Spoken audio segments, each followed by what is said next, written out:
Over the last 4 or 5 years, to be honest, I've really struggled with my sleep.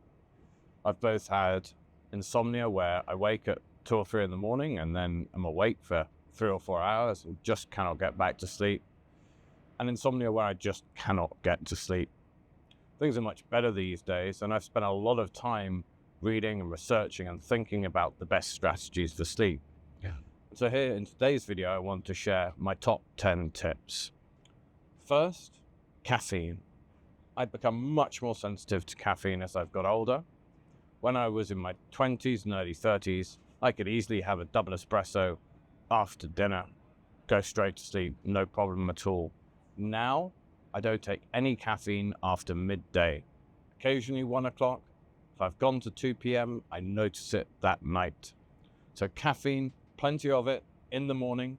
I try and limit the first cup of coffee to about 60 minutes after I've woken up. Point 2 is to try and keep a stable wake and sleep time pattern. What does that mean?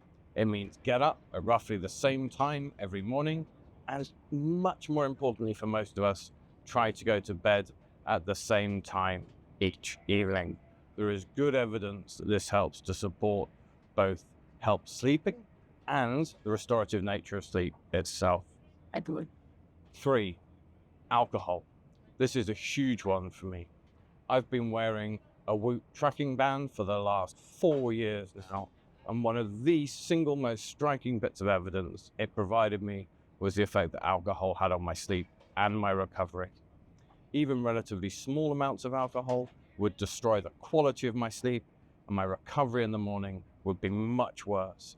Increased resting heart rate by up to 10 beats per minute and reduced heart rate variability. Number 4 is food, and actually timing of eating, specifically towards sleep. And this is something that I have realized quite late, actually, and I needed to remove alcohol from the equation to really see this effect. But if I eat too close to bedtime, particularly if I'm eating rich foods, high sugar content foods close to bedtime, that has a big impact on my sleep. Now you'll see productivity gurus online say, don't eat a thing 3 hours before bedtime. To me, that's completely impractical, but trying to at least be conscious of not eating and then immediately crashing out, which is what I did pretty much every night for years, is something to think about there. Eat a bit earlier, have a period of time when you're not eating before going to bed. 5 is environment, your sleeping environment. And here, I think the 2 most important things are to try and keep the room dark and cool. Obviously, huge personal preference here, but cutting out extraneous light, particularly light from street lamps. I have a particular problem with that in the flat I'm in at the moment, so I have blackout blinds to try and deal with that particular problem. 6 is some kind of journaling method to help close some of the open loops in your head. Now, if you're anything like me with a brain that goes at 1,000,000 miles an hour 24/7, which can be great at times, but a total pain in the ass when you're trying to switch off and go to sleep, then you might find this helpful.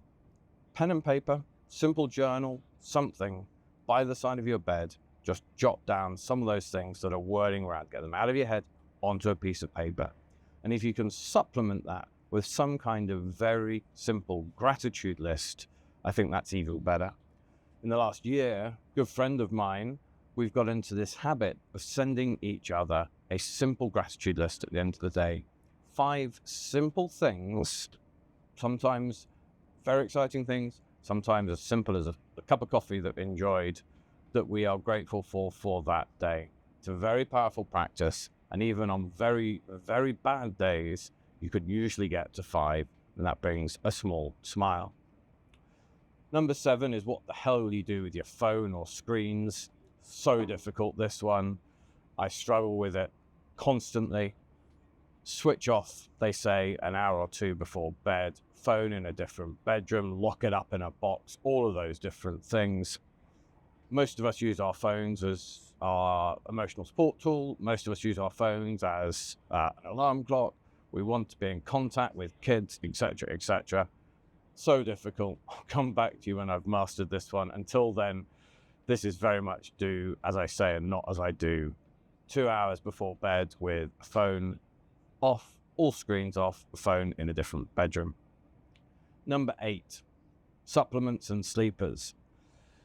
I'm not going to go there, to be honest, just to say that occasionally a proper sleeping tablet, if you have true insomnia, can be just an absolute godsend, but just be extremely wary of how habit forming they can become.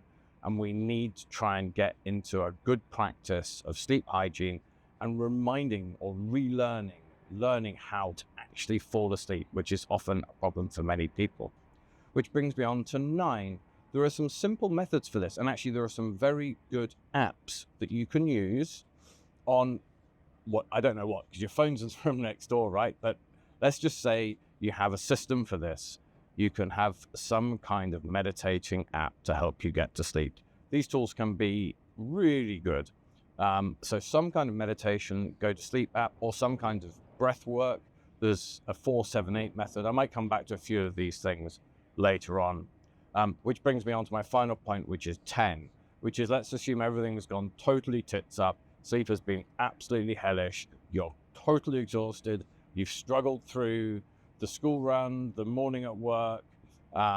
Maybe you're working at home, maybe it's the weekend, and you've got the opportunity to maybe close your eyes for 10 to 20 minutes, preferably lying down. I would strongly encourage you to look at non-sleep deep rest or yoga nidra. I found this practice phenomenally helpful for someone who's not ever thought of myself as being particularly spiritual, never done yoga in my life.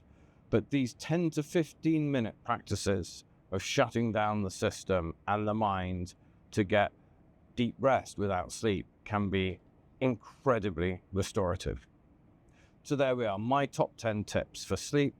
Manage your caffeine, get the same sleep and wake time, avoid alcohol if you're struggling to sleep, don't eat too late in the evening, get your sleep environment right, you want it dark and cool, some kind of journal to brain dump before sleep, do something with your phone and screens 1 or 2 hours before bed, don't overuse sleeping tablets, meditation, some kind of breath work, and if it's all gone wrong, yoga nidra or non-sleep deep rest. That's it for this bit of a longer one. Very interested to hear what you use to help you sleep. Drop your comments down below. Be sure to subscribe so you're getting these in your inbox regularly. Bye-bye.